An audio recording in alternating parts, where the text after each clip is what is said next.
O senador Eduardo Girão anunciou que protocolou um pedido de impeachment do ministro Alexandre de Moraes do Supremo Tribunal Federal. O pedido, assinado pelo próprio senador Girão e pelos senadores Stevenson Valentim, Jorge Cajuru e Lazier Martins, se baseia na prisão arbitrária do deputado Daniel Silveira no âmbito de um inquérito inconstitucional. Já existem diversos pedidos de impeachment de ministros do Supremo, protocolados desde a posse do novo presidente do Senado, Rodrigo Pacheco, que ainda não deu indícios de que se comportará de forma diferente de seu antecessor, Davi Alcolumbre, que engavetou e arquivou todos os pedidos. Veja o anúncio feito pelo senador Eduardo Girão. Paz e bem, minha irmã, meu irmão do Brasil inteiro. Nós estamos agora aqui na frente da Secretaria-Geral da Mesa do Senado, vizinho aqui a uma das entradas do plenário do Senado Federal, com muita serenidade. Esperamos a poeira baixar e procuramos fazer um trabalho sem ser reativo, mas com muito estudo, para um pedido de impeachment do ministro Alexandre de Moraes. Eu quero primeiramente agradecer ao grupo de juristas Convergência, que tem no Brasil inteiro aí centenas de profissionais que se debruçaram sobre esse trabalho. Quero aqui dizer que não é um trabalho que é de um senador A, B ou C, é um trabalho que 4 senadores estão assinando com muita convicção, né? Senador Stevenson Valentim, senador Lazier Martins, senador Cajuru e eu, né? E sobre aquele episódio que ainda persiste, é uma mancha que fica na história do Congresso Nacional, né? Da desarmonização entre os poderes, que o STF, e a peça deixa muito claro isso, através de um inquérito ilegal daquelas chamadas fake news, se utilizou desse instrumento para mandar prender um deputado, que, diga-se de passagem, um deputado que errou, que se excedeu, que ofendeu, e eu particularmente repudio esse tipo de atitude, assim como os outros colegas, mas ao mesmo tempo ele deveria ser punido não pelo STF, que invadiu a competência do Legislativo. Ele deveria ter tido um processo da justiça comum pelos crimes que supostamente cometeu, e aí eu vejo uma opinião de um leigo aqui que foi extremamente absurda certas colocações, e ele deveria também passar pelo procedimento de Conselho de Ética da Câmara, porque ali ele quebrou o decoro parlamentar. Agora o STF mandar um recado, mais uma vez, para uma casa legislativa como o Senado, intimidando parlamentares, mandando prender um com um inquérito ilegal, onde a vítima é o STF, onde o julgador é o STF, onde quem investiga é o STF, isso não é correto. A própria Procuradoria-Geral da República, outra instituição tradicional desse país, histórica, disse que está errado. E o STF precisa de um freio. Então, nós já temos o efeito demonstração ocorrendo em outros poderes, em outras instâncias, como a questão no STJ, né, que também já abriu o inquérito ilegal, como o Tribunal de Contas da União, também abrindo um inquérito ilegal, ou seja, o efeito demonstração de quem trabalha ao arrepio da lei.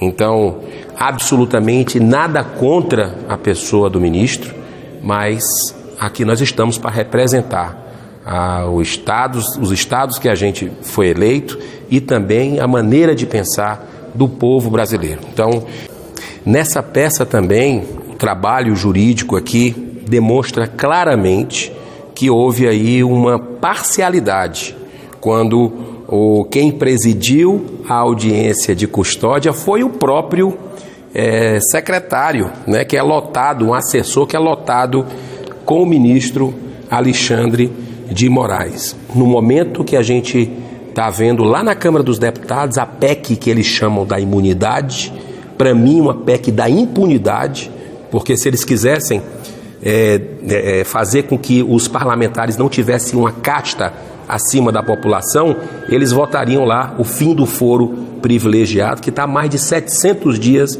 na gaveta do presidente, já aprovado pelo Senado. Mas não, estão fazendo algo para blindar mais ainda o parlamentar, com muita imunidade, com algo que deixa ele realmente uma senhora, uma majestade, e isso nós não concordamos.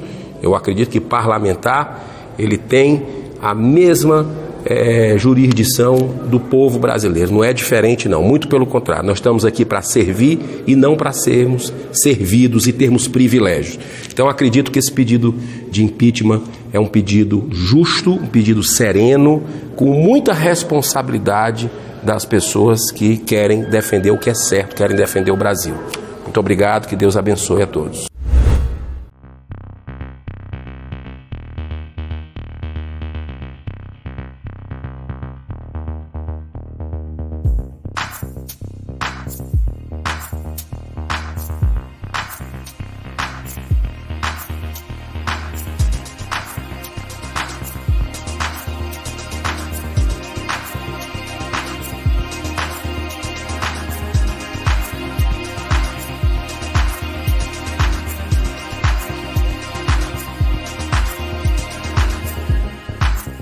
Paz e bem, minha irmã, meu irmão, nós estamos iniciando essa semana ainda um pouco de ressaca do que aconteceu na última sexta-feira com a votação na Câmara dos Deputados com relação à prisão de um deputado federal, né, que é o deputado Daniel Silveira, que cometeu graves excessos, isso ninguém tem dúvida, né, que quebrou o decoro parlamentar, mas que não poderíamos aceitar como Congresso, como Parlamento, mais uma interferência do STF, porque os meios legais não foram utilizados.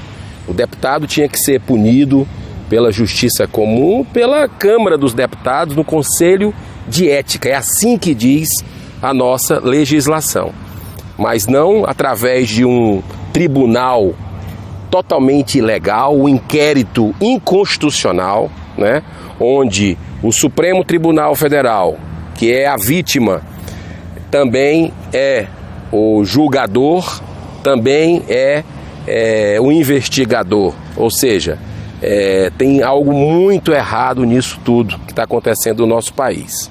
Como nada acontece por acaso, eu não tenho a menor dúvida de que isso é a ditadura da toga avançando em cima do Congresso Nacional, que ultimamente eles não respeitam absolutamente, né? A gente sabe que existem ministros cumpridores dos seus deveres, íntegros, mas tem processos de impeachment e de CPI da Lava Toga que simplesmente são ignorados. O Senado Federal, que tem o papel, a prerrogativa constitucional de investigar esses ministros, se acovarda, é conivente com isso tudo. E o resultado é isso, né? Então nós, do Senado Federal, contribuímos para que acontecesse esse atropelo do Supremo Tribunal Federal, né? Então isso é só o começo. Quando eu vejo deputados, após a sessão de sexta-feira, e deputadas medindo as palavras em entrevista, olha só, o parlamento parla, né? E depois do que aconteceu, eles medindo palavras em entrevistas para não serem punidos, isso é o fim da picada, isso não pode acontecer. Quem perde é a democracia brasileira, né? Então os fins jamais vão justificar os meios, e um erro não justifica outro. Então nós estamos vendo aí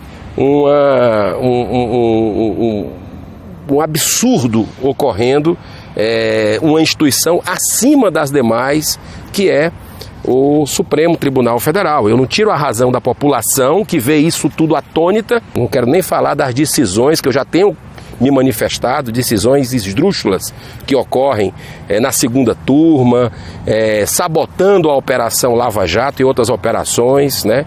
Então, a grande blindagem da corrupção no Brasil é a questão do fim do foro privilegiado, que não foi votado pela Câmara, né?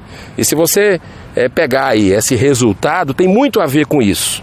364 deputados intimidados resolveram preferir colocar embaixo a sua imunidade, ou seja, perder a imunidade parlamentar para propiciar esse ciclo vicioso da impunidade, né? Então, isso que a gente está vendo, né? Um Congresso com medo, com receio do Supremo Tribunal Federal, que vai lá nas canetadas e faz o que quer no nosso país. Então isso é muito preocupante. Inclusive eu apoio propostas legislativas para colocar mandato nos ministros do Supremo.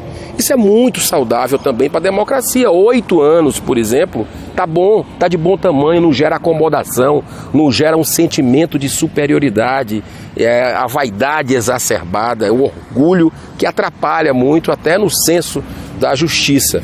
Outra coisa também é um processo de escolha, né? Um processo com mais critério, para que a pessoa chegue ao ministro, que passe por um processo de escolha onde se consiga extrair os melhores, né? Isso é muito importante, que venham, por exemplo, do magistrado e que possa chegar até a posição de ministro com mais técnica, com mais qualidade. E eu acredito muito em Deus, de que vai iluminar os homens, né? Porque mesmo próprios ministros do Supremo, para reverem uma posição como essa, né? Que na hora de colocar a cabeça no travesseiro, todos são pais de família, querem o bem do Brasil, quero acreditar nisso, e vão ver que isso não está certo, né? Então, a gente planta o que a gente colhe. Então, isso é uma filosofia de vida que eu acredito muito e acho que Deus está no comando e que vai haver uma sensibilidade com relação a isso. Agora, enquanto isso não ocorrer, nós vamos estar colocando com muito respeito a verdade para os brasileiros. Isso eu não abro mão, o direito de falar. E o que está acontecendo é exatamente isso. Muito obrigado, que Deus abençoe a você e sua família.